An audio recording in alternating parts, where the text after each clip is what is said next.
Hey everybody, welcome to VRGO episode 5. I'm your host, Matthew Doyle. It's Tuesday, November the 29th. We're almost through with November, about to wrap this year up. And we're going to get started today with our 5th production meeting with Tim and Kathy from Rocket 5 Studios.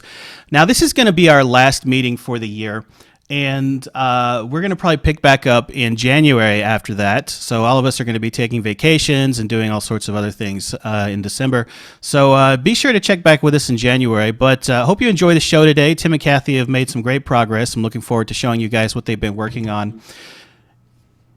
And anyway, so what I'm going to do is we're just going to jump right over to the production meeting today and let Tim and Kathy just kind of take it away and see what they've been working on. So, hey guys, how's it going? It's good. How are you? I'm doing good. I'm doing good. Cool. How was your week? It's been busy. We didn't plan that. Yeah, it's been good. We've been working on a lot of stuff. We got a couple of different projects going on besides this one. Mm-hmm. Thanksgiving as well. Yeah, we had American Thanksgiving. Right. And, that was fun. We had a bunch of friends over. Actually, we had several things this week. Yeah. What else?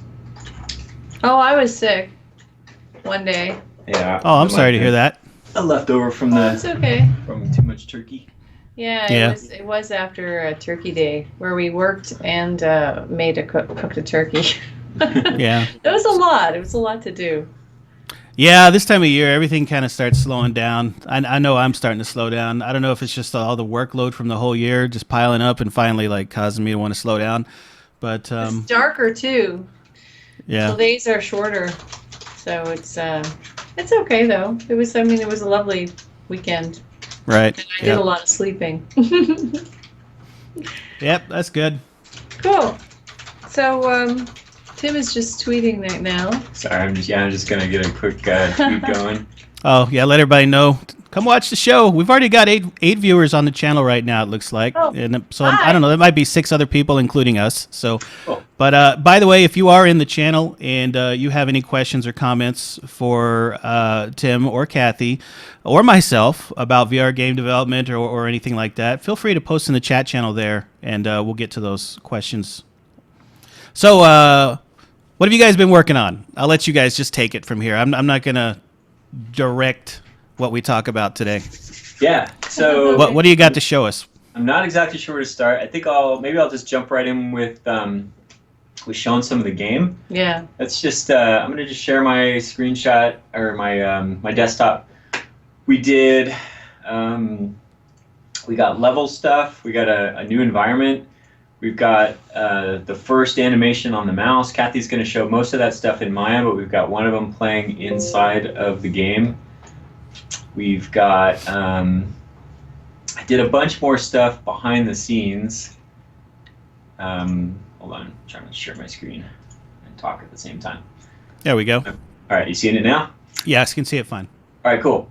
So, yeah. Anyway, I'll just jump in and show what the game is looking at right now, and I'll maybe do like a stream of consciousness of what has been done. Let me know if that looks okay. Yeah, that's looking sweet. I really love the background. Yeah. Cool. So I have, so we did this like forest setting. We set it at night, so it's sort of desaturated black and white, and it's got like a night sky up there. You can see through the trees. Yeah. We've got the mouse. There's his first little idle animation of him hanging, which gives looks great. Life. Kathy redid the position of the guns, so they're a little further out. So are the motors, and she gave him like a little headband for his. That is super cool. Pointer. I love the headband. Yeah. Yeah, it's much. With the laser pointer just sitting on top of his head. Yeah. We didn't get the fans turning yet. That's something we didn't discover until we got the character in there. Wow, you guys have made a lot of progress since last week. That's amazing. I wrecked it. Despite Thanksgiving. Yeah, we've been working away. So you can see we've got some effects. Like we got little. I don't know if you can see like the little flies flying around the pond. Yeah. I see him. The pond down here, the blue water is where the boss is going to come out. He's not in yet. I'll just start playing. We've got a countdown timer at the beginning, and then the score shows up, and then we've got tutorials. aim at owls to shoot is the first one. You saw the effects last week. We've got scores popping off each one, which was also there, I think. We've got the multiplier system working. We've got made some graphical changes to the bullets. Are still just these little spheres, but they're eventually going to be some kind of mouse pellet. We're thinking. Yeah. And I then, assume when the owls else? die, eventually that'll be some kind of effect too. Yeah. I definitely have to do an effects pass, sound effects and visual effects. Most of the effects are placeholder except for the feathers. But they're just kind of first pass. I think I'll do a better job on the feathers on the second pass. Yeah, I'd like to see like a poof and then. Then they fall. Yeah, they need a cool explosion when they die. A big poofy thing. So I did a ton of under the hood stuff. I found some problems with the way I was doing my object pooling, and so I've fixed that. And that actually took quite a while, just really to track down. Can you explain what object pooling is? So, and we've got our death system working, which you just saw. Yeah. So if he gets hit by a bullet or an enemy, he dies. So the object pooling is that when you start the game, we create all the characters and the bullets, anything that's going to spawn during the game, like all the different enemy types and the bullets that they shoot and the explosions and even the little scores that come off their head and all the player bullets, all these things we instantiate them at the start of the game, and then when we need them, we pull them from that pool. And that just helps us deal with memory. So we know all of our memory at the start of the game because everything's loaded into memory. And then we can just pull those and use them and reuse them. So after they die, they go back into the pool, and then we can use them again next time an enemy needs to spawn or a bullet, etc. Instead of just spawning thousands of instances of those things and eventually filling up all your memory. And it seems like it would spawn it a little bit faster too then if it's already created, right? Yeah, in theory. So yeah, if you're just instantiating a new character every time, eventually those things will take longer, and you'll get little hitches. Okay. Yeah. Yeah, so, and I definitely don't want hitches in VR. For sure. Yeah. Yeah. Yeah. So this is all pretty crazy. It gets pretty wild. I made a couple of different enemy types. See if we get one like this. Nope, not that one. But there's one of these big guys. See that big? Oops! Ow! Shoot! Of course I died. There's a big guy that'll spawn. And he's sort of, I don't know if you can also see me. No, do you just see the game? You don't see me. Yeah, I just see the game because there we go. Cool. Yeah, so there's like a big enemy type that kind of does this, I'm calling it a scatter shot, and he kind of randomizes his movement, so you get like the bullets coming out in these weird patterns. Yeah. And I've got another enemy that strafes, and so these are just variations of existing enemies, so they're the same models of the large and the medium-sized enemy, and then I just gave them these different behaviors. So you can kind of mix and match. You can create kind of with all the options that you have on the enemy script. You can create a bunch of different kind of variations of enemies. Change their movement speed and how fast they shoot and whether they burst or how long their bursts are and stuff like that. And right. Well, it looks great. I'm really impressed of how much work you guys can get done in a week. I mean, the mouse looks fantastic with the laser pointer and the animation. It adds just so much when he's animated. It's amazing how much a tiny little bit of animation can do to something. Totally. And then the background of the forest is just fantastic. I love it. The look of it and everything. The way the light is kind of bleeding just enough into the background so you don't really know what's beyond that light. You know. Mm-hmm. Thousands and thousands of owls. Yeah. Great. Looks great. Thanks. So I know there's a ton more that's in there that I may or may not have mentioned, but I think we'll jump over to the character stuff real quick. Okay. Let's see. So I'm gonna bring up we'll bring up Kathy's owl. We haven't seen the owl animations yet, so she just popped this first one in this morning. And she can tell you a little bit about what we're going to see. Let me share. By the way, I'm also trying something new today. So I don't know if you've been watching the previous videos for our viewers. You know, you may have noticed some of my microphone. Some of the videos were inconsistent with the mic. Some were loud, some were soft, and also there were syncing issues with my video and the microphone. And on top of that, I'm trying something else. I wanted to get a better quality video this time, so I'm running it at 1080p. Hopefully that's streaming okay. If you're in the channel, and it's not streaming okay, let us know, and we'll make sure next time to drop it back down to 720p. But hopefully it's working. I know you guys are probably watching the stream on your end. Does it seem like it's streaming okay? It's hard to tell because we don't have the volume up on it, and it's delayed. One thing, if you go into the you know about the dashboard view, right? Yes, I'm actually on the dashboard view right now. Yeah, if you refresh that view, it'll tell you at the bottom what your stream quality is. It'll rate it. Oh yeah, it says excellent. So I guess we're good. Yeah. But so I've done some adjustments. It's a new microphone I bought, so it's a really good microphone. It's by Rode. It's a dynamic mic, and I'm used to using what do you call it? But a cardioid mic. And so the dynamic mic is really good at not catching sound around me and stuff. So that's why I like it. And it gives you a nice warm sound. But I had to really play with the settings and stuff to finally get the levels good on Twitch. So hopefully you guys can hear me perfectly this time. I'm not too loud. I'm not too soft. Anyway, long story short, off on a tangent there. Let's get back to the production meeting and have a look at these owls. Cool. Well, I don't know why we're seeing these double panels. I will let Kathy jump into the driver's seat. Sure. And the mouse pilot is up there too, if you wanted to show him. Oh, okay. In the folder behind there. In the folder or the... In the folder. Oh, okay, yeah. On the desktop. I can open it that way. Okay, so this is the big heavy owl. Sorry, Tim has some keys removed from his keyboard, and I was just transfixed by that for a moment. I always pop the Windows key off my keyboard so that I never ever hit it. Ever.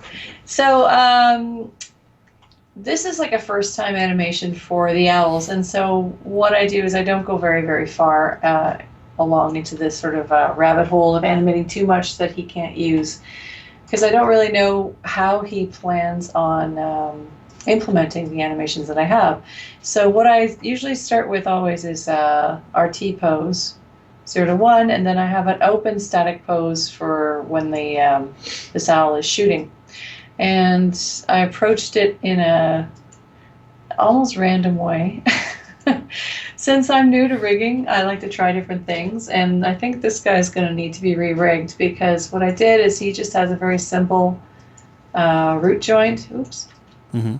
Root joint and a really simple chain for the wings. So the only thing that's actually soft bound is these wings, and then I bound the entire hood section and body section to the center root joint. But I'm getting some weird extra transforms in the jaw, so I'm not really liking that. So I think I'm going to have to just bind everything.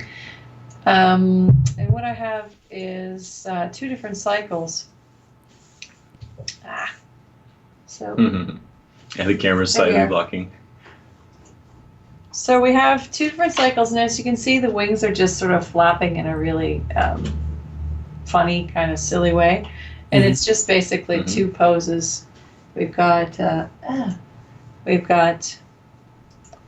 when the wings go up, the character drops a bit, and then when the wings go down, flap down, we're getting a little bit of resistance, we get a little bit of lift.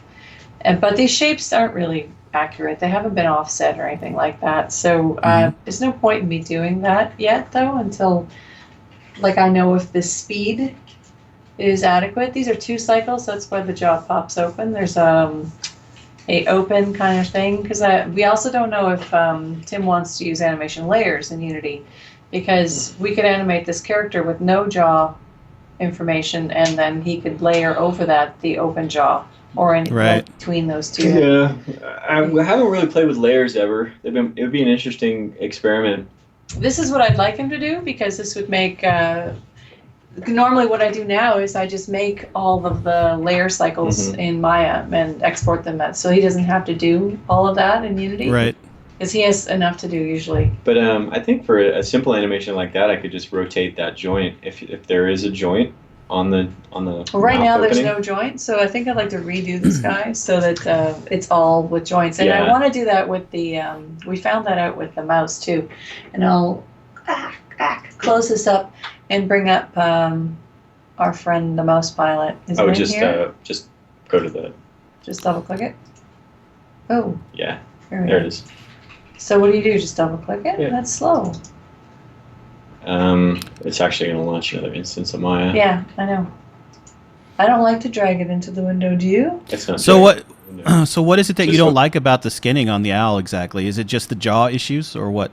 Well, it's really inefficiently done and quickly done, and so yeah, Okay. the jaw issues means that like I really like control when I'm animating something, and that's one of the reasons why I really like Maya, is because it gives me a lot of control, and so once you become used to that, this is really cool. How are you getting these two panels like this? I don't know. It doesn't normally do that. Oh, I know. I like it. Well, you can have any number of panels. Well, I Or know, up but to 4, I Yeah. guess. getting 3 this way is not something I'm Oh, yeah, I think that's just the new. So you can turn the outliner on and off using that bottom button.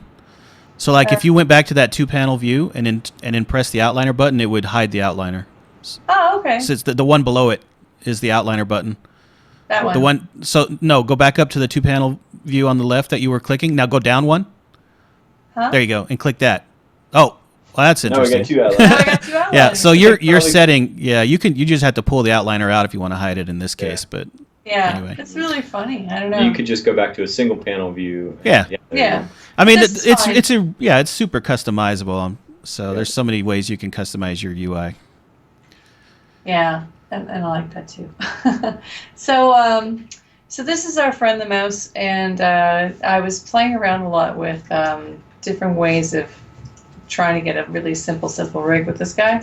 But because I liked him, I kind of went overboard, and this is one of the things you have to be really careful about when you're on a really tight schedule, is stick with the plan. Yeah. So he's got like so many points of articulation. And originally we were thinking we were going to have very, very simple characters, maybe just animating flat out on the mesh like the owls, but now I see the way it plays in the game. His ears are rigged and everything. I just want more. Well, his ears have to be rigged because they get in the way of the guns. But one of the things is once you create a skinned mesh, Tim can no longer access things like rotating this house because Right. because it doesn't work that way. Yeah, So he lost the ability to operate his miniguns. I was spinning him in code. Yeah, and he's lost the ability to spin these things. So now, which makes me happier because then I get to control how they work.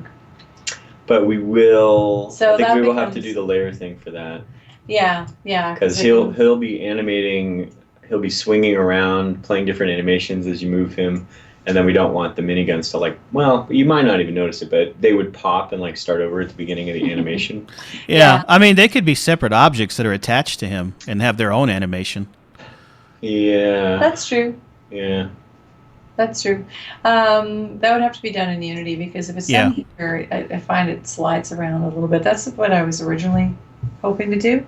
But I'm happy to I'm actually really excited to have an opportunity to use the animation layer system because I think it would be a much more efficient, eventually, way of working with animation in Unity.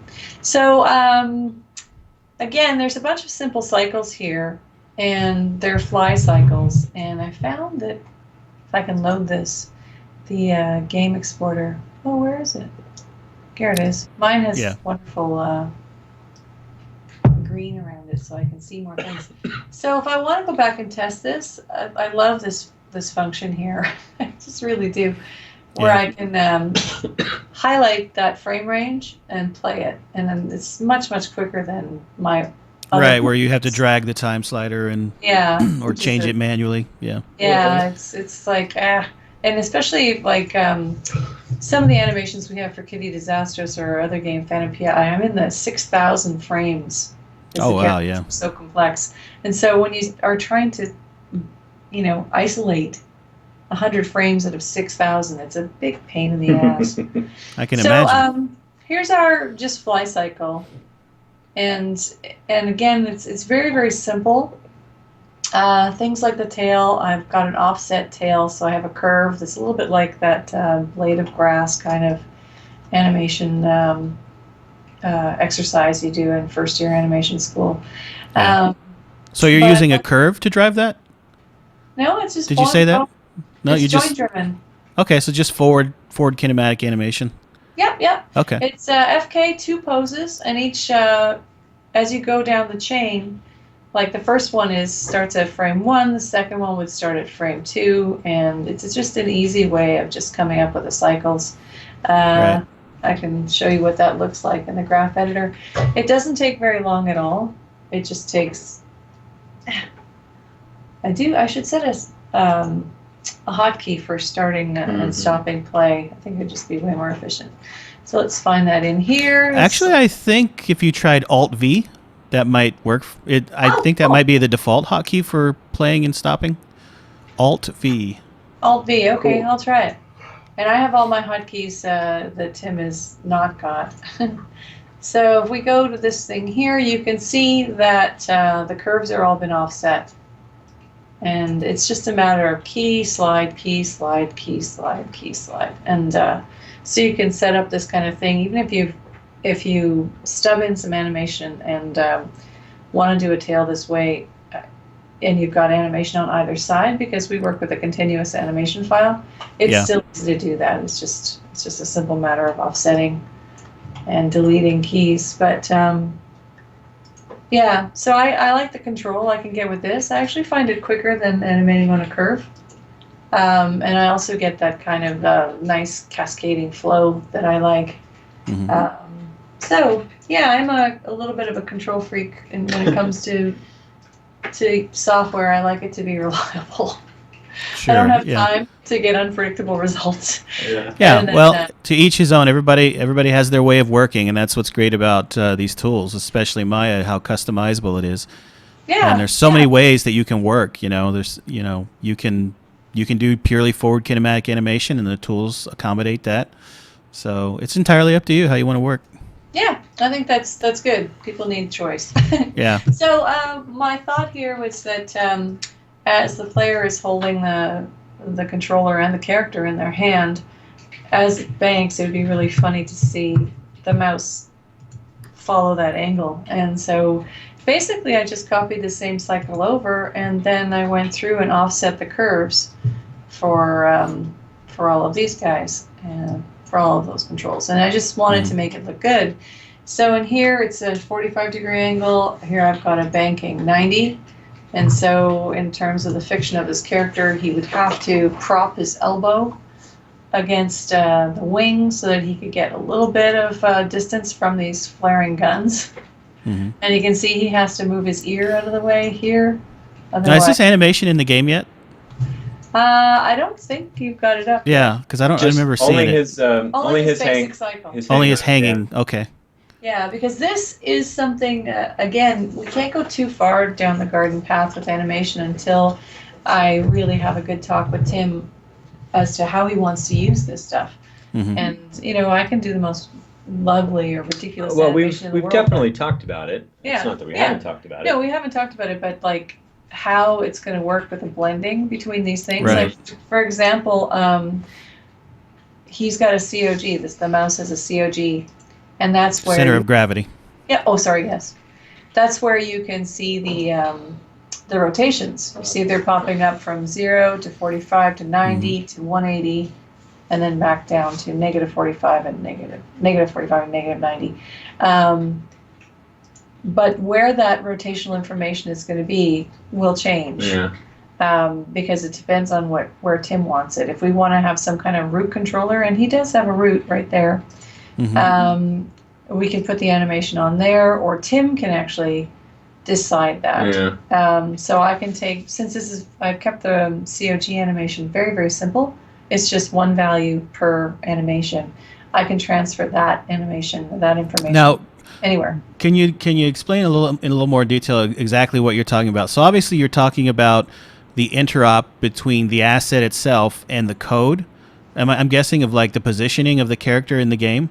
Yeah. And how you're driving that position? Is it by whether it's by the root joint or whatever? Yeah, that's the big unknown at this point. So she's animated the wing. So you see the wing is upside down while the character is upside down. Yeah. And what I don't know yet is how that'll actually look. Okay, so when you're in the game, you're actually holding the character in your hand, and you turn it upside down yourself, right? So I've flipped the wing upside down, but then the animation is also flipping the wing. Is that gonna be doubled? Like, I just don't know what that's gonna look like. Right. Yeah. Okay. I can see how that could cause a conflict. Right. So in this instance, we have like in a regular game, all the flipping and stuff is controlled purely by animation because Usually, you press a you're button on a controlling it with a gamepad or joystick, whatever. yeah. Yeah. Whereas in this case, because it's a VR game and you're using VR controls, when you flip the controls, it flips the character. Right. So I get it. Yeah. So I see how that could cause a little bit of a dilemma to solve. Yeah. Yeah. So what she was pointing out was that she can actually get rid of the rotation on the wing and leave the character rotation. She was showing me how that worked last night. I don't know if you can do that again. So let's look at the 90 because that's such an extreme rotation. If I look at, what was it again? Control V? Alt V. Alt V. Yeah. Hey! Yay! Learn something new every day. I knew that there was a hotkey for it, but I had forgotten. Okay. Yeah, so, I forget it all the time too. I have to remind myself from time to time. There's so many hotkeys. well, some of them make a lot of sense, and they have some kind of similarity with things like Premiere or After Effects, Yeah. Photoshop. But in this case, that one is very specific. Yeah, that one's a little. Yeah. I was trying to hit the space bar, which is not what you want to do for. Yeah. That's to change your windows. Anyway, Yeah, you just muted the animation on the COG is what you showed me yesterday. Yeah. Just as a quick example. so if we go back to flying you wanted to do that. regular, Yeah. Okay. and if you want to see what flying upside down would look like, you would just go into the channel box and you can mute all if you want to, because it really doesn't matter here. There's only animation on one curve.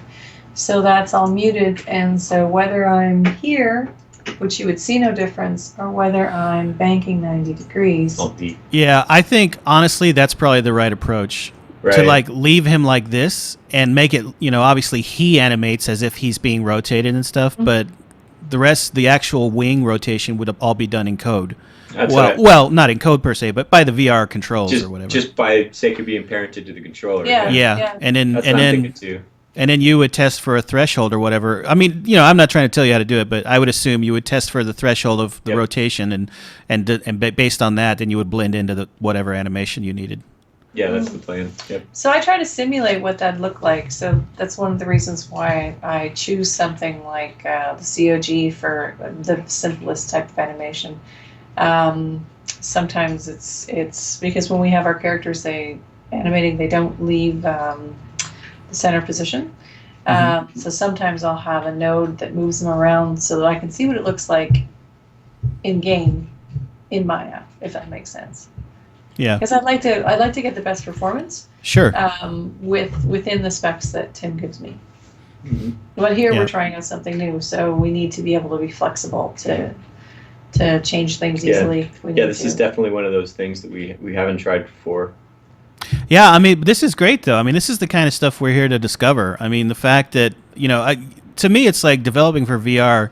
It doesn't seem that much different. I mean, you're still building 3D assets. You're still using the same tools.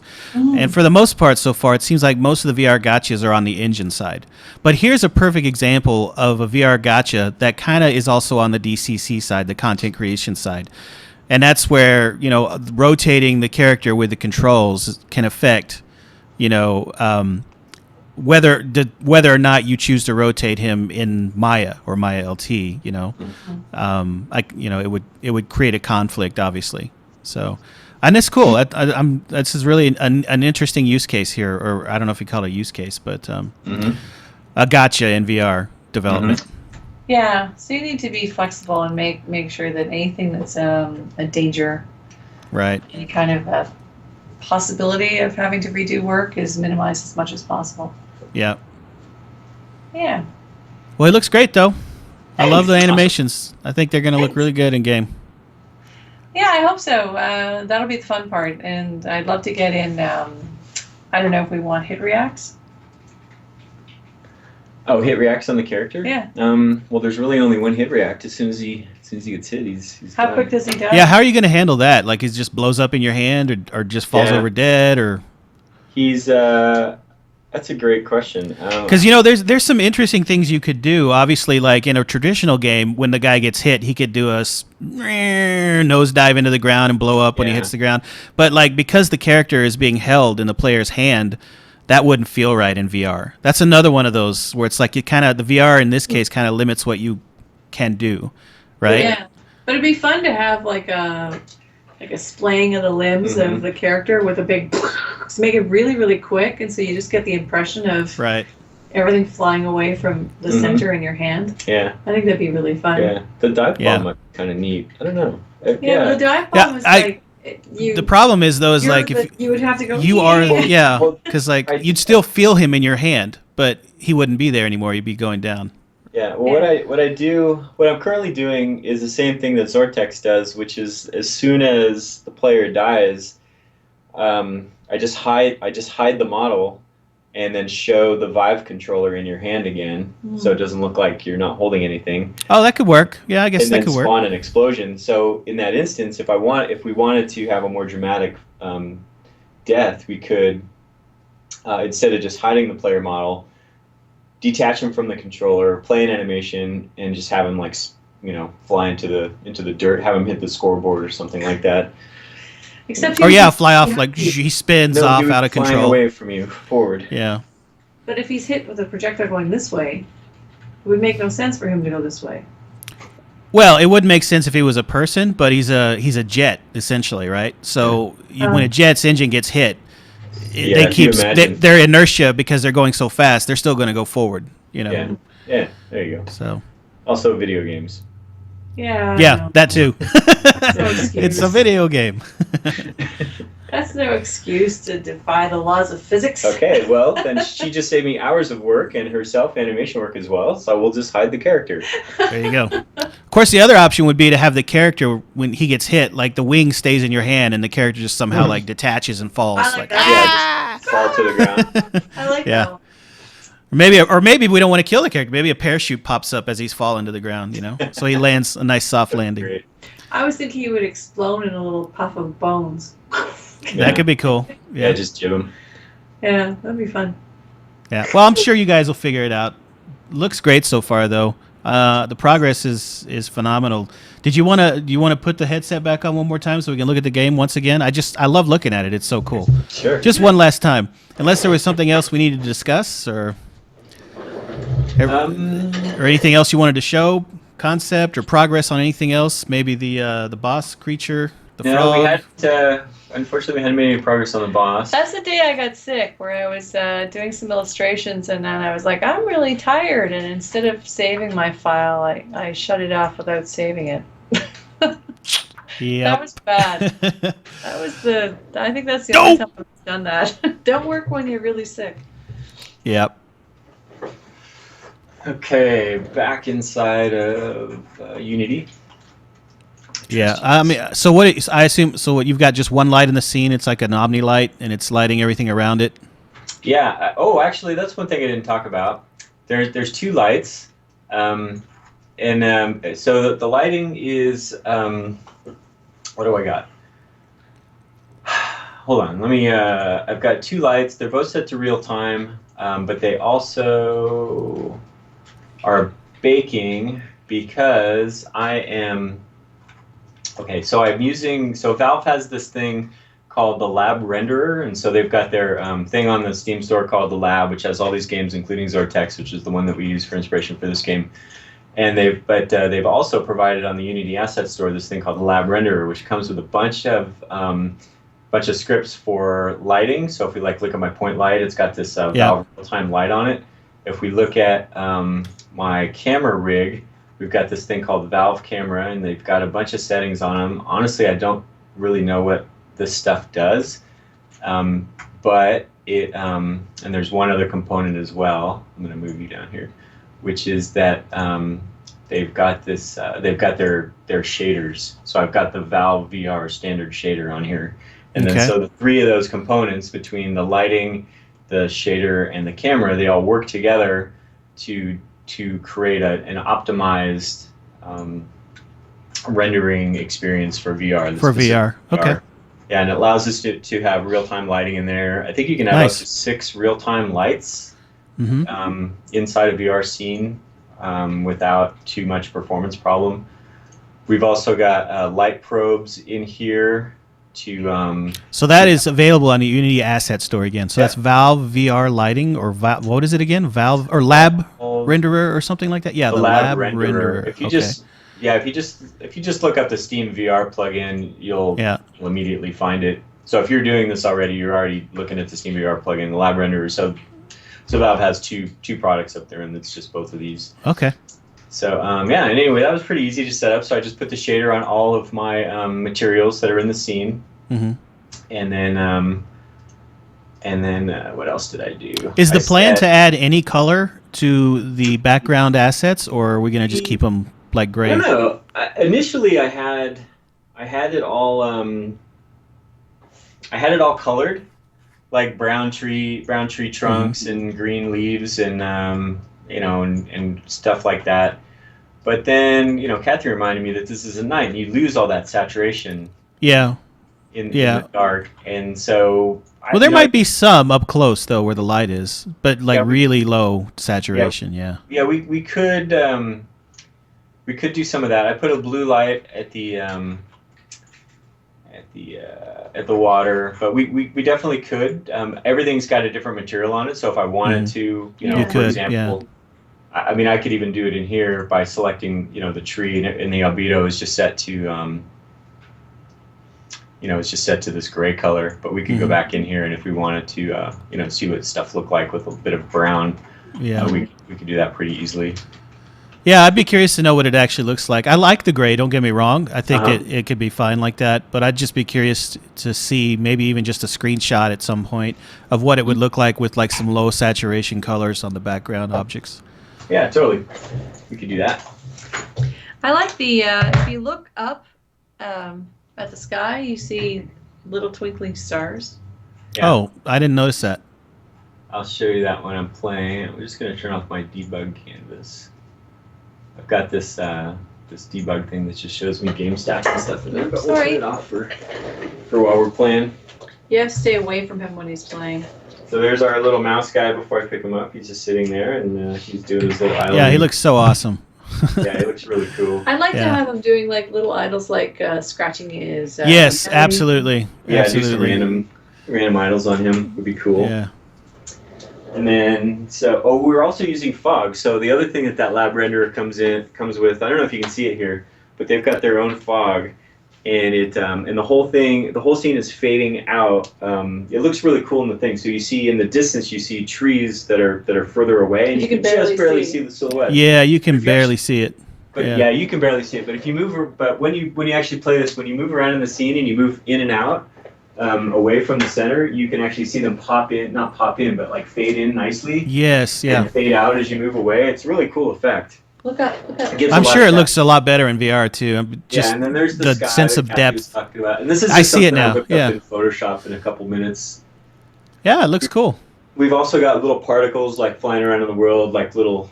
I thought I saw some white dots. I wasn't sure if that was a glitch of streaming or over Skype, but yeah, I see them now. They're kind of moving through like fireflies almost or something. Yeah, totally. Yeah, and that's just stuff like that in VR gives a nice sense of depth. Things moving towards you and away from you all the time. You're in a volumetric space rather than looking at a flat screen. It's really interesting. Cool. Yeah, fantastic. Right on. I can't wait to see the next level of progress, though unfortunately, I know we're going to have to wait a few weeks. Yeah. Well, more like a month. But I might do a little bit of streaming. I'm actually going to be away for a little bit, and so I won't actually have access to my VR station. So, yeah, we will have to wait a little bit. And then you're gone towards the end of the month, I guess? Yeah, I will be gone from December the 12th through January 2nd. I mean, I'm not gone. I'm going to be home and stuff, but I won't be working. Right. I'm officially on vacation, so... Nice. Yeah, it's good. I take one vacation a year, and it's always at the end of the year. Mm-hmm. Oh, nice. But I need more than one. Yeah, I think I need two also, but I like to keep like all my days like in one big pile rather than spread them out. Cause I hate only going on vacation for a week and then like having to get back to work. It just feels kind of like, wow, did I really even go on vacation? It's like, Yeah, absolutely. but this looks great, guys. I'm really impressed. This has come a long way. We've got the bomb in here as well, which is just like a sort of a, if you get into trouble, you can pull the trigger and it'll nuke everybody around you. Everybody, yeah. Yeah, and that's just. What does that cost you? You have to have at least 2 power-ups, so you have to collect 2 power-ups, and then it'll arm that weapon. I guess you're going to need some sort of indicator that you've got those 2 power-ups. Yeah. It would be cool if it was actually like something appears on the plane, like a big bomb or something strapped to the wing. Yes. I haven't exactly figured out how to do that. In the Zortex game, it's all sci-fi, and then so they just have like a shader on the player that gets kind of a blue glow on it to indicate that. Yeah.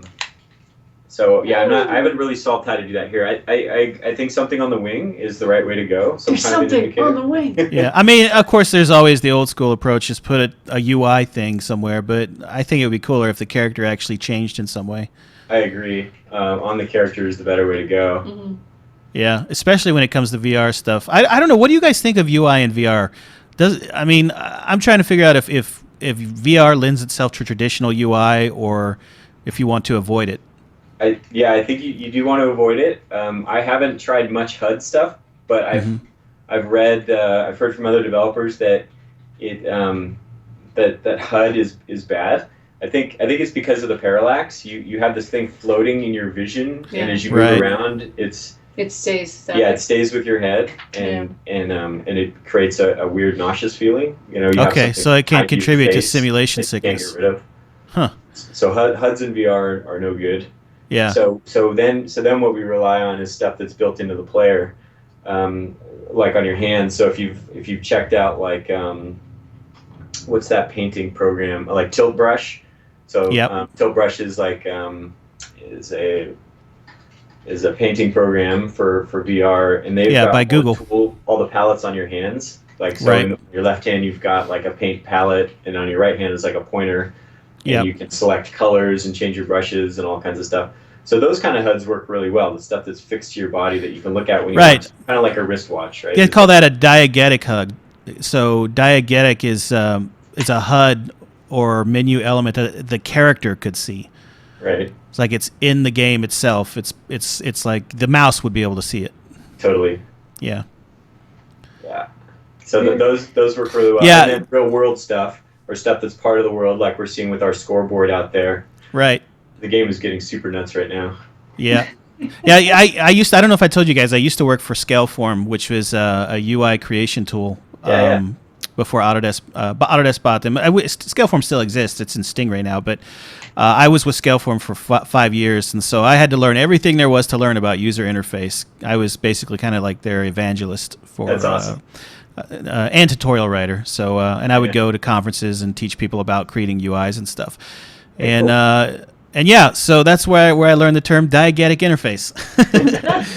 But yeah, it seems it's an interesting point. Another gotcha in VR to avoid regular like HUD-based UI stuff because it can cause simulation sickness. That's a good point. Well, cool. This looks great. I think we can go ahead and wrap this production meeting up. What do you guys think? Cool. We good? All right, I'm gonna jump out of here. Game over. Yeah, game over, man. Yeah, fantastic. I'm really digging it. Cool, thanks. Yeah, me too. The game's really come together. I got the player health working at like midnight last night, and it just it just really changes things. When you sit here for a couple of weeks playing a thing and like you don't care about the bullets, you never die, and it feels a certain way. And then as soon as I hooked up the player health, I was dying like with the first bullet. Like I wasn't paying attention to bullets, and then for the longest time, and then all of a sudden I had to pay attention to bullets. Yeah. Now it's like, that stress level increases. Consequences. I have to put I need like a little checkbox on the player to disable death just for debugging. Just for testing, yeah. Well, it's coming together, and so I would say we could set an agenda for our next stream, but we won't be streaming again until January. However, I'm sure they can check out your stream on Rocket 5 Studios if they are interested in seeing any more development at some point. Mm-hmm. You did hopefully say I'll you were get going to be another streaming. dev stream before I leave. I've actually been slacking off on the stream just because, man, it's hard to develop and stream at the same time. It really slows you down, and then you're only working for a couple blocks, a couple hours at a time. And then the past couple of days I've been working on this thing just solid, like 12-hour days, and you just can't really pull that kind of intensity. On a live stream. Yeah. So I hear you. Next stream I'll probably kind of do what I did today, which is go over all the stuff that I did, kind of just get up to speed, and then maybe I was almost thinking maybe I could do the mouse pilot, see the animation and kind of see how that process works. I don't know. We'll see. Yeah. That'd be good, actually. Yeah. Okay, well that sounds good. Anything you can give us, I'm sure our audience will appreciate it. Doesn't have to be for long. It doesn't have to be that often. If you can stream once a week or whatever, that would be fine. I understand. But guys, the progress looks great. I'm really excited. Looking forward to seeing the final version, which will probably as soon be ready for us in January. So cool. Yeah. Other than that, thanks for joining us. If you've been watching on the stream live, I see we had a few today off and on that joined us, and I appreciate those views. If you're watching this on YouTube, guys, make sure you like and subscribe to the Autodesk channel. But like this video specifically if you want to see more kinds of videos like this from us. And other than that, I want to thank Tim and Kathy from Rocket 5 Studios for being with us. And you guys have a good break in December and all that jazz. And we'll see you guys, I guess, next time. So that's it for me today. VRGO episode 5 signing off. Oh, by the way, be sure to check us out at the area. So that would be area.autodesk.com, where you can get all kinds of cool blog posts on VR game development. So we'll see you next time. Okay, bye. See ya.